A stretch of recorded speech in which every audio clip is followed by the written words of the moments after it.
एक महाराज होते, फार अभ्यास होता त्यांच्याकडं, आणि एक असा भक्त आला त्यांच्याकडे धावत धावत. महाराज साहेब म्हणला, सारखं डोकं दुखतंय म्हणला माझं, सारखं ह्या डोक्यावर कायम त्रास आहे, असं वाटतं की डोकं फोडून घ्यावं, काहीतरी उपाय सांगा. महाराज त्याला म्हणले, एक काम कर,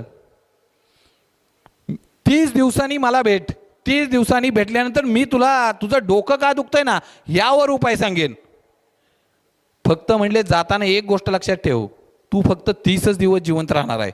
ह्यानं महाराज सोडलेच, पळत पळत पहिल्यांदा भावाकडे गेला. भावाचं दोघांचं भांडण होतं. भावाला म्हटलं, ह्या सरीवनं भांडण होतं ना रानाच्या, अख्खी सर दिली तुला, आता भांडायचं नाही तुझ्याशी. बायकोशी लई दिवस गोड बोलला नव्हता, बायकोशी दररोज गोड बोलायला लागला, पोरांच्या गाठी बेटी पडत नव्हत्या, पोरांना सकाळ संध्याकाळ वेळ द्यायला लागला. असं वाटलं की 30 दिवस कधी गेले ना, ह्या डोक्यात नाहीच ना, हे जे अडवायचे त्याचे दिरवायचे, त्याचा कार्यक्रम करायचं, वाईट काहीच येत नव्हतं. जे येत होतं ना ते चांगलंच होतं. आणि ज्यावेळी 30व्या दिवशी